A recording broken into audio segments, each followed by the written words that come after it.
everybody, and welcome here today. I am delighted to have with me, and we have Maria Harris. How are you? You okay? Amazing, thank you. Good to see you. Excellent. And then just mere days after the coronation, we have, and I'm going to tip my hat here. I am a Republican, but I know respect. Kate Faulkner, OBE. How I am delighted to have you on. How are you, Kate? I'm all the better for seeing you, Simon. There you go. Look at that. How was it? Was it exciting? It was unbelievable, actually. I was very lucky. I met Prince of Wales, so also our future king. And he's very tall. He's not short. He's 6'3", and I was like looking up at him, and he had to bend right down to put my medal on and everything. But they couldn't have been kinder, and he was. You can teach him to be like a gentleman, which he is, but there was a level of kindness and gentleness you can't teach, and that came across, doesn't it? You can clearly see that, can't you? I think some people pull the wool over people's eyes, but they genuinely seem to have it. So great. Well, as I said, fantastic to have you on. We're here today to talk about similarly as important for the country the other day. We're here to talk about something that I think is anyone would agree is important for our own industry going forwards. The home buying and selling technology group is what we're talking about. Now, this won't be a name on everybody's lips at the moment. That's intentional, and we're going to come into that in a bit more detail. But by the end of this, if you can't see the need for this, I would suggest you need to kind of pay a bit more attention, because it really is vital, isn't it, guys? This is dealing with something that I think everyone agrees is almost completely broken in our industry. And you people have been putting together groups of what they call it, interest groups, suppliers and everything else to try and address it. To kick us off, who could just give us a brief overview of what we're talking about here, and indeed what the home buying and selling technology group was built to solve the issue of? Sure. So we've got the home buying selling group, and then you have specific groups in there, of which I'm the chair of the home buying selling group and Maria runs the technology group. And the whole premise is extraordinarily simple. We just want to make home buying and selling better for the consumer. And that's as simple as it can be. But oh my word, that's a very complicated task, because weirdly, what's not broken is that lenders look after consumers well, so do brokers, legal companies, surveyors, agents. But what we don't do is we don't look after a first-time buyer and hold their hand from start to finish. There isn't a first-time buyer service. So if you kind of think of yourself running around a racetrack, the baton of that first-time buyer is passed from one sector to the other, and it's not always done in the best of ways. And we have to make that process more seamless. And we've got to talk to each other, which we didn't used to do. And we've got to like each other. And there's still a lot of agents that are not so fond of their legal company or surveyor, vice versa. And we have to get everybody wanting to serve the customer and pass them on from one sector to the other in the very best way and most seamless way possible. And the second thing we've got to do is we've then got to try and get the consumer to do everything they need to in the right order. And that is very simple to say in a matter of minutes. That is hugely difficult to do. And heading over to Maria, what's really tough is that there's so much data involved and information. So we have what we call the BASB, which is not a form, it's a buying and selling questionnaire. And we've identified 220 questions, up to 220 questions that somebody needs to know from the start to finish of buying a property to make the right decision. And that includes the consumer's questions, the lenders, the brokers, the surveyors, solicitors, etc. And that's where the technology group comes in. And I hand over completely 100% to Maria, because I'm not a technology buff at all. Because we have to collate all of the answers to those questions, and we have to collate that data. And that is the phenomenal work that Maria's doing. Excellent. Well, you couldn't have a better tee up for jumping into a debate, could you there, Maria? So yeah, can you Really. Totally. I mean, Kate's absolutely right. The thing is that I'm not a technologist either, and I don't claim to be any kind of technology expert, but I spent a lot of my time working in digitizing mortgage journeys for lenders and mortgage brokers and mortgage technology firms. And, you know, obviously I got to design the UK's first digital mortgage from scratch, and which is amazing. It was an amazing thing to do, but it's one tiny little bit of that journey that Kate just described.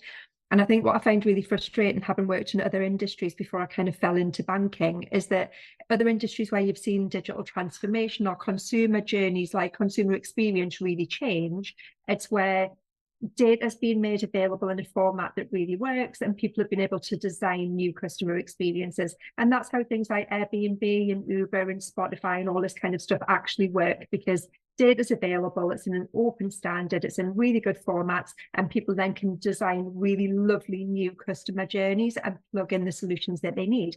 And we don't do that in our industry. So like Kate said, you go from someone finding their first home or somebody looking to remortgage or raise finance to do improvements or whatever. There is no end-to-end customer journey map. There's no end-to-end experience. And we're not data driven at all. So when Kate and the guys at the Home Buying and Selling Group asked me, can we digitize the BASPI? How would we make that really work and make it interoperable? The first thing that jumped out at me was, we don't actually have the data to digitize this. We can make it electronic and we can turn it into readable, we can turn it into PDFs or whatever, but we can't truly digitize it until we fix our data issue and until we fix our collaboration issue. So that's something we've been working on for almost 2 years now, is trying to figure out the right places for where is the data, who needs to do what with it, what format do we need it in, and how do we get it into a state that we can start to build new customer experiences on. And it's huge, it's a mammoth task. Well, you guys have been kind enough to invite a little old me in there. I'm certainly not a technologist, or unless ordering on Uber Eats and Deliveroo counts as that.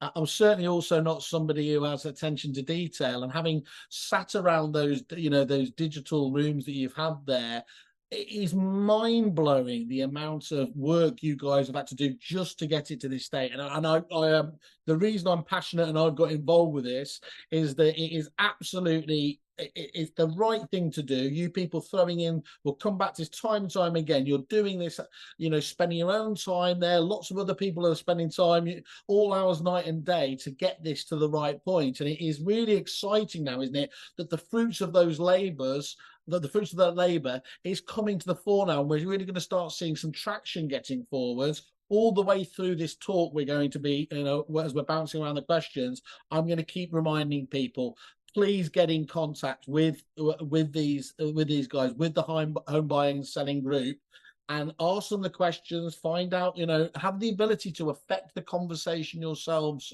as well, because that's where the good stuff's going to be happening when we get traction, isn't it? I think going forwards. Yeah. Sorry, go on. Yeah, you're right. I think that's what we want to do. Everybody says we have members. We don't have any members. We call them participants, because we want everybody to get involved. And there's a lot. We've already got 140 people on a list when we do our invite for the Home Buying Selling Group. But sometimes people just need to dip in and dip out, and that's fine. But if you're passionate about something and you think you've got a solution, we don't think we've got all the answers. And we just love to hear from people. And now what we need to do is we need to start piloting some of the initiatives that we've come up with. And that's the big job, which is why we're reaching out to as many people as possible now. So ostensibly there then, Kate, you're looking for trailblazers who have a passion to try and fix this, have an ability to, again, affect that conversation, tweak how it works at this stage. Because as ever, you get a lot of people who are clever after the event, Captain Hindsight people, who say, what was it done? Why was it done that way and everything else? Well, it's because, you didn't throw your two penneth in at the right time, isn't it? So, that, again, I will labour the point, but I'll just do it over the course of the next few minutes anyway. Can we just take one step back though, because I think you've identified a few different points there, but can we just summarize again, just to be clear in our minds, why? Because it's not just that the system is almost broken, it's actually got worse over the last few years, hasn't hasn't it? I mean, that dynamic about everything, whether it's, the amount of time it's taking, withdrawals, everything else seems to be, maybe it's mirroring the wider economy, but it does seem to have hit a particularly sticky point. Is there a reason for that? Is it's dead easy. So on average, we will do about 1.2 million transactions a year. That's what we'll do. If you take the first year of lockdown, and remember, we opened up 6 weeks in, 7 weeks after the first lockdown, and remember how scared we all were then. Just touching somebody could kill you. Yeah, that was absolutely true. We were terrified. Yeah. But our market opened up. We opened up safely. We opened up with guidance that made sure that we had home moving guidance for the first time.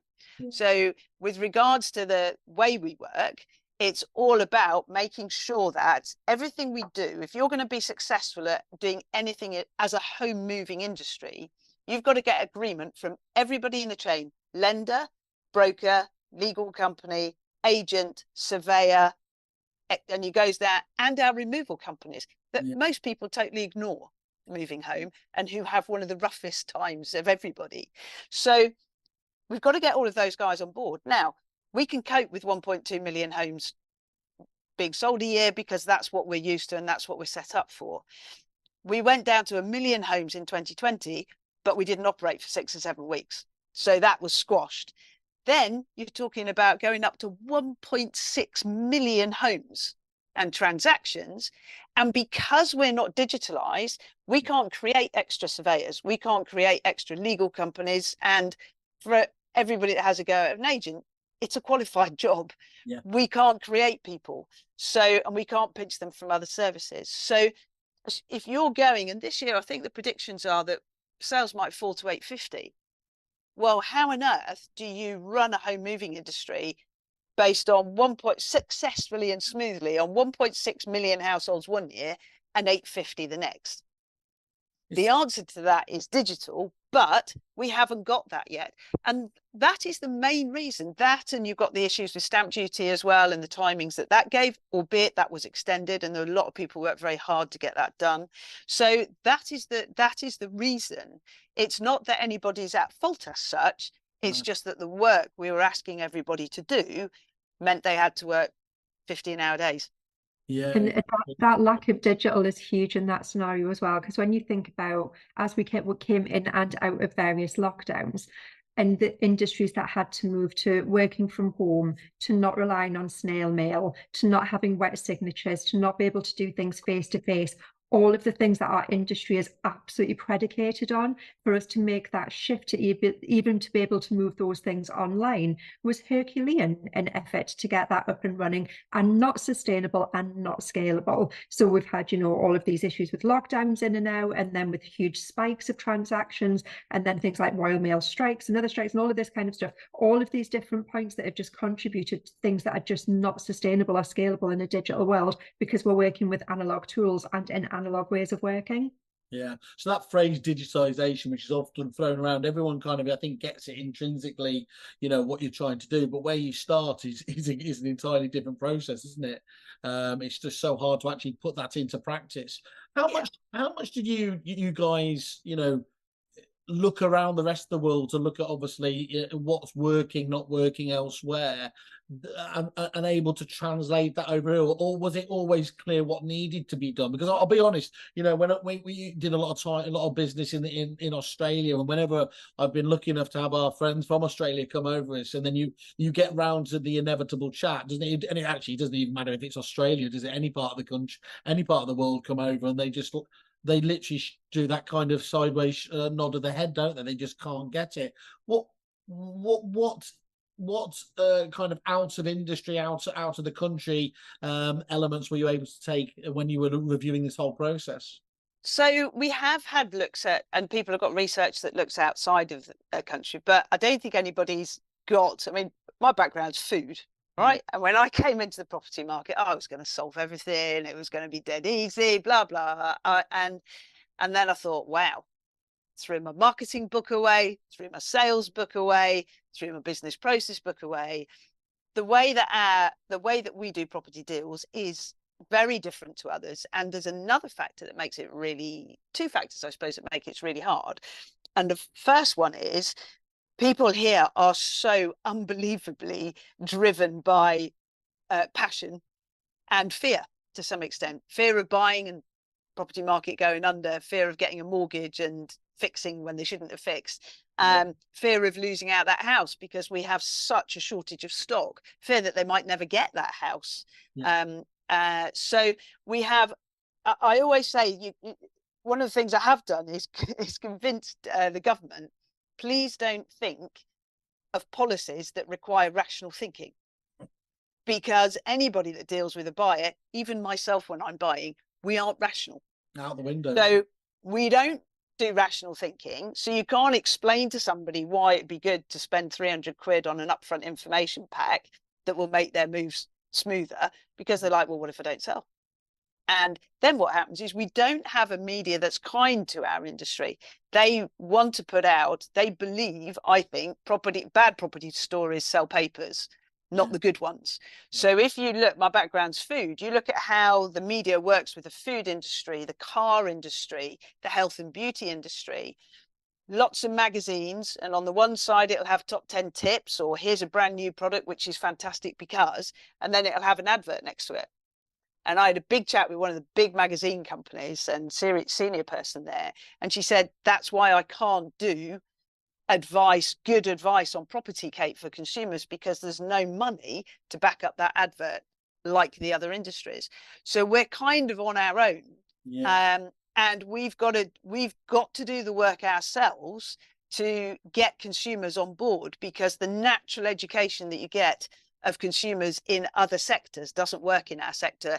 And in fact, worse than that, it puts people off. So I know any new product that comes out, you've just seen it with the Skipton Building Society, how many people have had a go?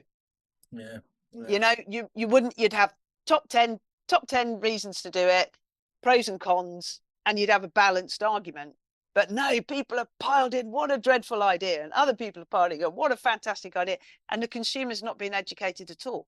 No, and you keep coming at this, don't you? Is that the key raison d'etre here is to think about the consumer. You spoke about it off camera. Unite behind the consumer, I think, is a wonderful message there, isn't it? To get that. Yeah, and that's what we have to do, because you can't just make decisions for consumers based on lending. You've got to think about, how does that affect a broker? And the consumer interaction with that broker, and the consumer interaction with that agent. And a good example of this, and not, I completely understand why legal companies did it during COVID, is simultaneous exchanges and completions. Seemed like a really sensible idea, unless you're the removal guy and the family at 4 o'clock. And, I know everybody worked super long hours during COVID, but at least you went home at night. The removal guys don't get to go home. And they can't put their kids to bed. And I know that's like tearing at the heartstrings a little bit, but that's why that's one of the big things that we have to change, is we have to make sure that we look after our fellow colleagues from lender through to removal, and think what that decision will have. It might seem right for the consumer, but is it right as far as the whole moving process is concerned? Very much get away from that whole them and us, isn't it? The lazy kind of critiques about conveyancing and vice versa and everything else there. No one's moving forwards unless we solve this together.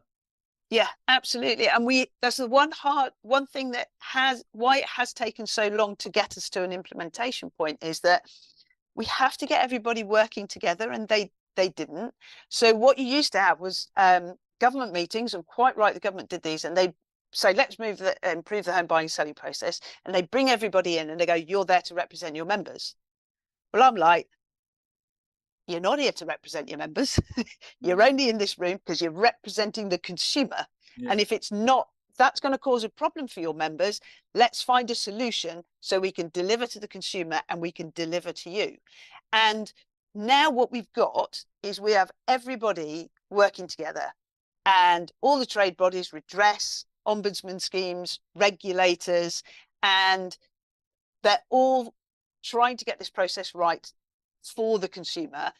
And we've also built a great relationship with DLUC, Government's not getting much praise at the moment, but I can't fault, and I don't think any of us can, the support that we've had from DLUP. We're in regular touch with them. They've supported the initiatives. We've helped them with things they needed and vice versa. So we've got government and a good part of the home moving industry working together. We think we've got a way forward now with lots of initiatives, and now's the time to get everybody else on board to tell us what's right and what's wrong. But the only way we can do that is through implementation. But again, we have to get a lender, a broker, an agent, a legal company, a surveyor, search company, and a removal company all working on that project together. That's not easy. I said to you it was like herding cats, and I think we ended up in terms of saying if only it was herding cats, it's more like herding a zoo, because you've got so many different competing creatures, as it were, obviously, sometimes with actually almost conflicting sorts of aims and targets, and you've got to look at the big picture at the end of that. Trying to get them all going in that right direction is the difficult thing. I think the thing that I did love about it is, though, actually the people you've got within this group, you know, somebody said who was the rat. Well, the only one that was the rat, really, the people that are just looking out just for commercial gain for themselves. Because I think you've said some of those people might have, like, you know, expressed an interest and thought that there's more money to be made, and they quite quickly bounce out, don't they? Because it's very clear that actually, again, this long-term vision in terms of what you're aiming. Yeah. It's not really going to be of their interest to them, is it? Because they can't, you know, it's only going to cost them. Absolutely. And the reason it does is that anybody that's working with us has to put in a heck of a lot of time and resources. Now, that might be but those are people that run independent agents, and it's just them, and an independent legal company and an independent surveyor. But they care so much, they're willing to put their time into this because they know we've got to do it. And that's what we've got now. We know this has got to be done. We think we've got a way through of getting it done, but now we need to test it with everybody. And that's why it's taken a while to do, because the job has just been huge to get us, everybody in that zoo, going, okay, I'm not going to eat you today. I'm going to put my arm around you, and I'm going to help us to look after that consumer. And that takes a little while because it is conflicting. You know, a surveyor's job is to go in and work out what's wrong with the problem. That's not what an agent wants to hear. And it's not really what the buyer and seller wants to hear either. Poor old surveyor, they get wrapped, whatever they do. So there are conflicting interests, but there's never a conflicting interest if you're all working on behalf of a consumer. And that's the bit to unite, and people do. And if people wanted to come in for commercial interests, I'm afraid they lose interest very quickly, because it's all about the consumer. And that's what we care about. I think that's really good to summarise again there. And so who at the moment, you can talk about who's actually involved in the home buying and selling group at the moment? So we have the majority of the trade bodies. So that'll be people like Property Mark. That'll be the likes of RICS and also RPSA, which are on the surveying side. You've got quite a few on the legal side. And I think that might shock people when you start adding you need everybody in as well. So you start adding, you've got the Law Society, you've got the Conveyancing Association, but then you've got a lot of regulators and redress, and then you've got ombudsmen, so PRS and the Property Ombudsman. So then you start adding in the financial side, and you start adding everybody up together, and that's our kind of steering group. So there's about sort of 20, but that's about 25 people and organizations involved. And again, we've got to get them moving in the same direction, and we've got to get them to agree to any initiative that we want. And then they meet 4 times a year as a steering group. And then we've got the home buying and selling group, of which they belong to, but then we invite those people who are actually working in the business. So nothing we have created has come from an ivory tower. I get that, I understand it, and it's been passed through somebody that's a legal company who just runs their own business, a franchise, or a corporate. So we try and work on all of the models, because I know how important that is to make sure it works for everyone. So not to get tailored into one particular aspect of it. And exactly. And because corporates run differently to franchises, run differently to what an independent person, how they would run their business and what they can cope with versus the resources of a franchise versus the resources of a corporate. So everything we do has to pass will this work for the trade bodies based on regulations, based on redress, everything else? And then, will this work commercially? Can this be implemented by everybody, whatever size job you do on the ground? It has to pass those tests. And that can take up to a year to get everybody on board with. I can imagine. And how's it structured? How's it funded? You know, obviously there's lots of people there. So just talk us through. Obviously, you've spoken about the quarterly meetups and the steering committee and everything else, but what is the structure of the group itself? Okay. Yeah, so we have 8 meetings a year. Yep. 4 of those are with the steering group. And the kind of decision was, well, we need to cut it down from 140 to make decisions. So we say, right, okay, what's an initiative we would like to do? For example, the BASB. Yep. So although that was created beforehand, for us to go ahead and invest time in that would have to be agreed by all the trade bodies, redress regulators that we work with. And then that would then be passed to the commercial guys on the home buying and selling group to say, we want to introduce this. Does this work for you too? Where have we gone wrong? Help us create those questions. Those 220 questions on the BASB, they didn't appear from anywhere. They weren't 3 people sitting in a room. They've come from hundreds of people in the industry coming up and saying, we need to know this, this, this, and this. So that's how it's structured. We have our steering group meetings to decide what we're doing next, and then reviewing something that an initiative we've been looking at, like the BASB, for example, or property packs, whatever it might be. Then we pass it to the home buying selling group for approval and for them to check out. And then we would go ahead and say, right, let's work out an implementation plan. I think Maria's probably has been best at doing this actually as well, with the work that she's been doing.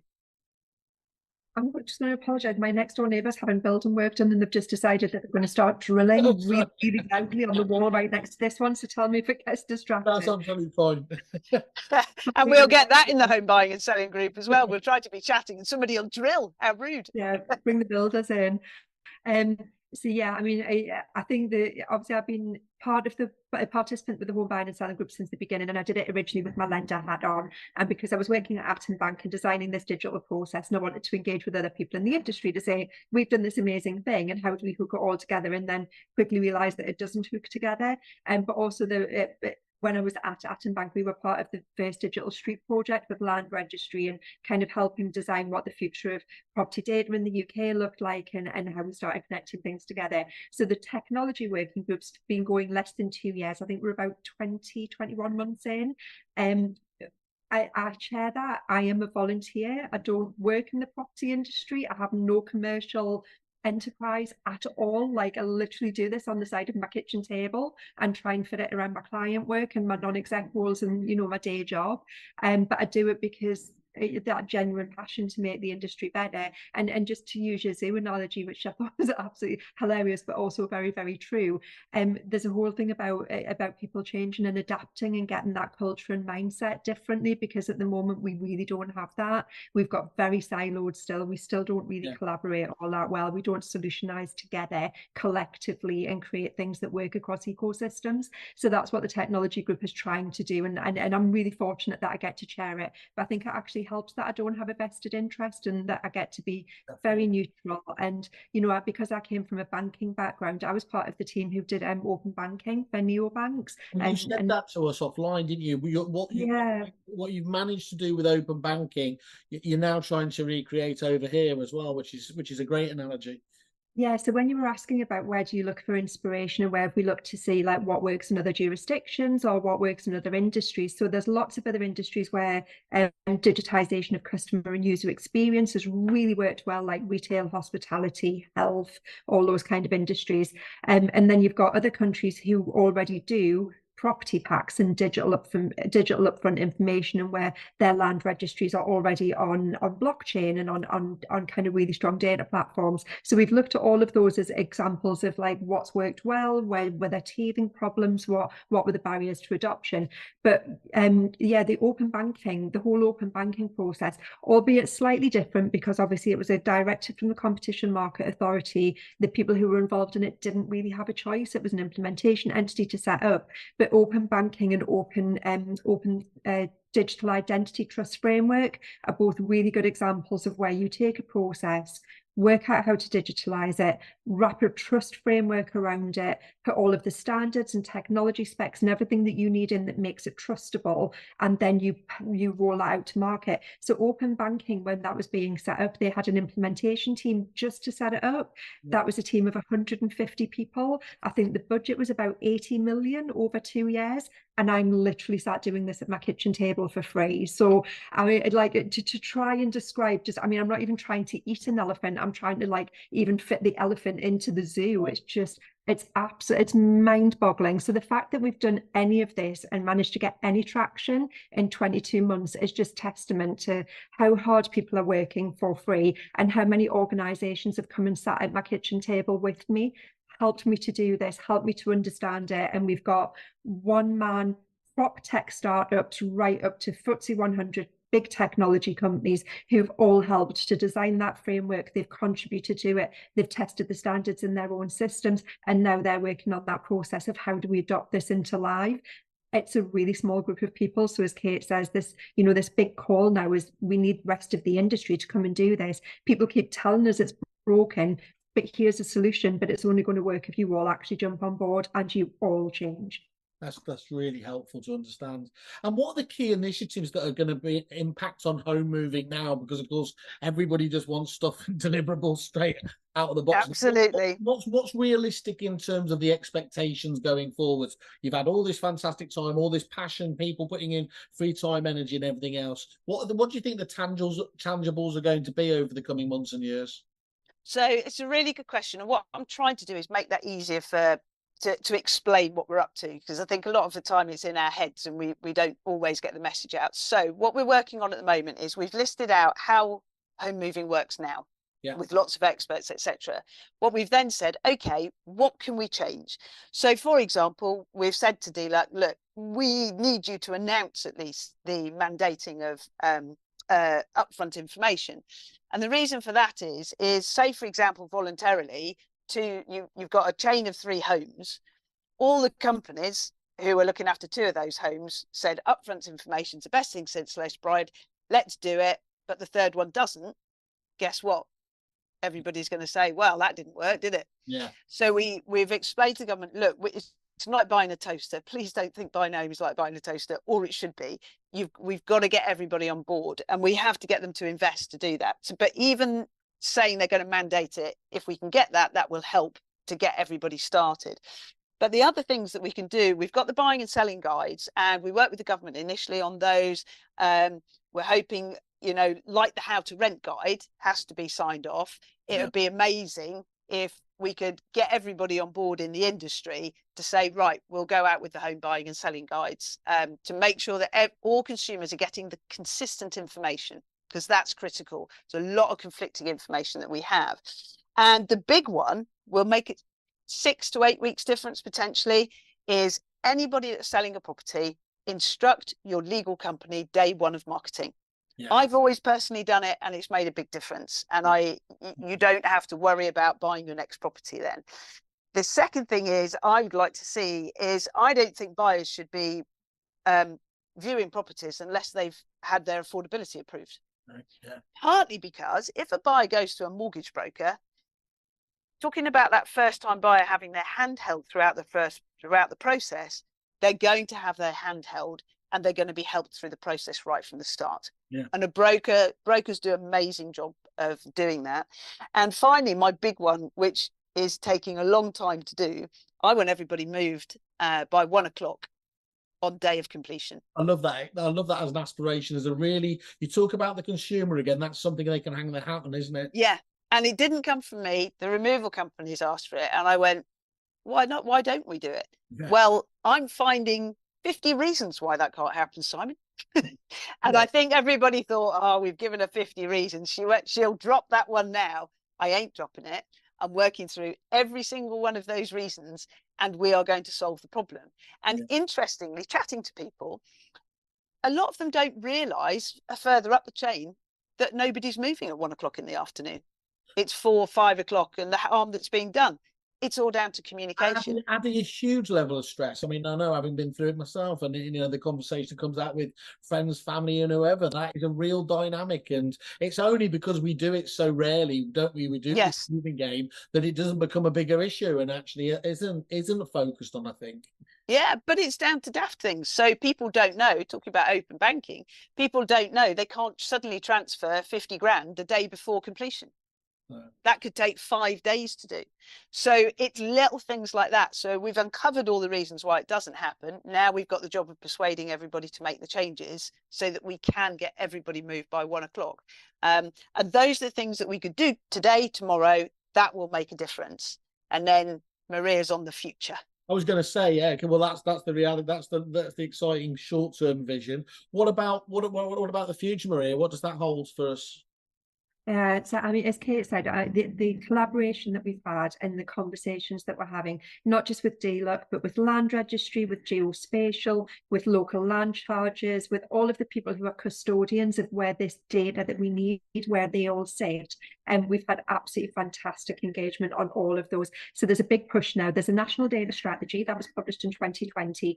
And that national data strategy talks about how data should be stored and how it should be structured and how you use it to digitize a process. And that's called FAIR data. So anybody who's at all interested in data, go and read about national data standards and read what FAIR data principles are. So we've had the Land Registry have already publicly committed to moving to FAIR data principles and by 2025, and starting to digitize things like title deeds and start to work on this big warehouse of documents that need to be converted from paper and PDFs into actual proper data. And now we're working with the other government departments to say, how do we do that? So we will get to a point naturally where as these things start rolling off and that data becomes available, while industry are then working on adopting data standards, data dictionaries, common data schemas, connecting our connectivity via whether that's API or via a network or whatever way you want to do it, actually doesn't really matter. As long as everybody does it to the same spec and the same standards, you start getting to a point where actually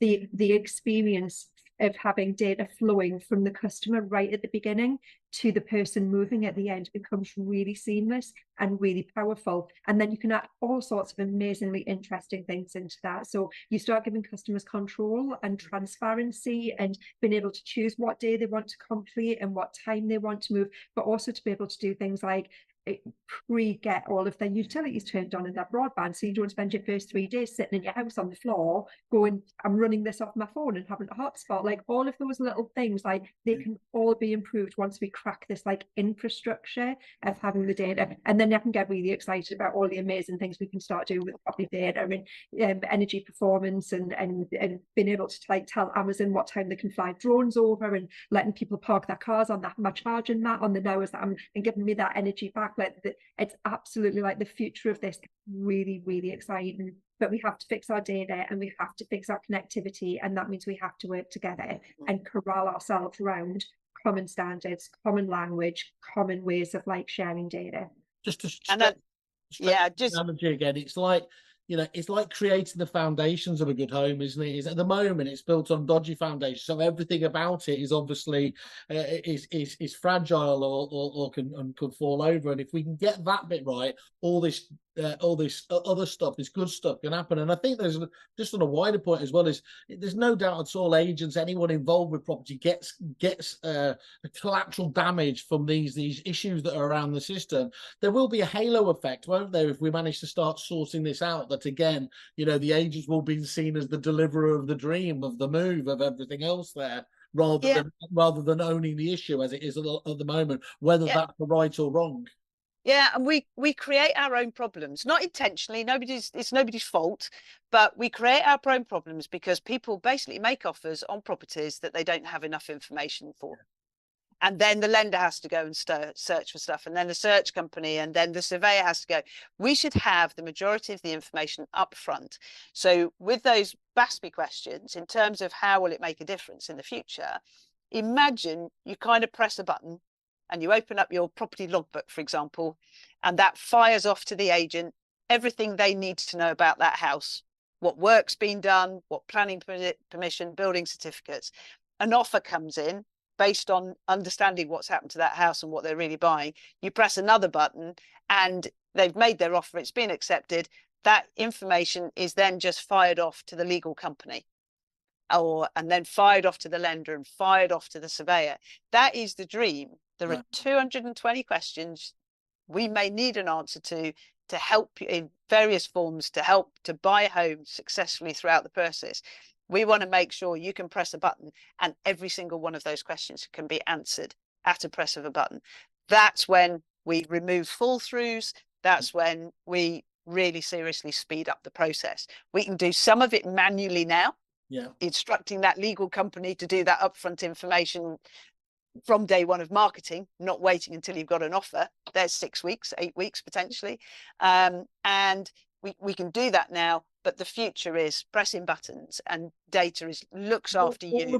All of these little iterative improvements famously will build up to the big results, won't they? So that's great. I mean, I'm absolutely on board with this. So what do you need? Let's culminate with the final. What do you need the industry to do to then improve this home buying and selling? Is what we're about now getting the suppliers and people involved, talking to you guys? What do you need from us? What's the message out there to people? So from my side, we want people that would love to get everybody moved by 1 o'clock. Yep. Tell us why you can't. I think I've got all of the answers, but you never know. There might be more out there. And if you're doing it, tell us how you're doing it. Okay. With regards to how can we get everybody instructed day one of marketing with a legal company? Can you do that? Can you just ring all your clients selling tomorrow and say, look, we think it's right to get instructed by a legal company. And if you can't, tell us what's stopping you from doing that. Yeah. So how can we do those things? Have a look at the BASPI, have a look at all of the questions that you need. And then really, again, over to Maria, because this is where and this is a good thing. Maria's not working in one direction and the home moving process working in another. We're working in tandem. So from Maria's side of things, it's having people that can help pilot the data side of things. That's when I finish, because Maria has to take over because I go blah, blah, blah, blah, data. Well, I guess for agents, if you are not already using any kind of upfront information, start with something, because having any upfront information is better than having none. So start with that and instruct the conveyor on day one is a really good way to at least get title checks and anti-money laundering, and like Kate says, all those things that speed up the process started. If the software that you're using, so your CRM system or case management system, whatever you're using in your business, doesn't currently support upfront information, start banging the door and asking for it. You're paying your license to use that software, and if that software doesn't support upfront, you need to start asking for it, because nobody's going to build it if they don't think there's a demand. If your software company can't build it, or it's not, or they don't want to do it for whatever reason, go and find companies who can do that for you. There are third parties out there who have built upfront information collection tools, who've built property packs, who've built property logbooks, who can start supporting some of these things. And even though it's not the most, beautiful journey, it's clunky and it means that you're getting your information in 2 places. Again, it's better than having no information. So we need customers to start knowing that they need it, and we need agents to start either using the tools or demanding from their software that they get the capability to do that.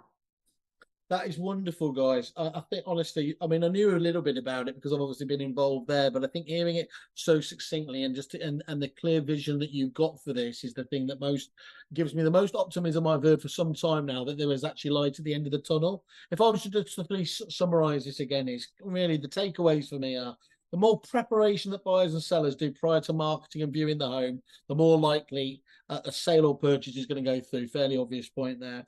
Getting sellers to instruct legal companies day one of marketing can wipe weeks off the buying and selling process, of course, there. And finally, needing everyone to ensure that they can move by 1 o'clock in the afternoon to take away stress on the completion day is ultimately looking out for that consumer, which is the bit you started us off all with, isn't it? That's the case. Look, guys, I think from my point of view, get involved. We'll share this about across all. Please, we'll put all of the details out there, whether that's on the LinkedIn side, go via our, obviously, the group on our kerfuffle.com, or go to the main website itself. But do get involved, because this is too important to remain quiet on. Maria, Kate, absolutely enjoyed today. Obviously, it goes without saying we want to have you back as well to talk, look in more niche aspects of this, and maybe to talk to a few agents and get their views on some of the thoughts that are going on. Would love that. Really would love that. The only thing everything we've done is because we listened. Yeah. We've not imposed anything on anybody. We've asked the questions. Why are the fall throughs? Why, etc. And that's where all the ideas have come from. They've come from the industry. Brilliant. Kate, OBE, thank you very much. Maria, soon to be an OBE, I'm absolutely sure you can crack this one. Simon Whale would probably have to say no anyway, even if I ever got Well, we'll find a medal for you, Simon. Don't you worry. Thank you both. Thank you very much. Thanks very much. Cheers now. See you soon.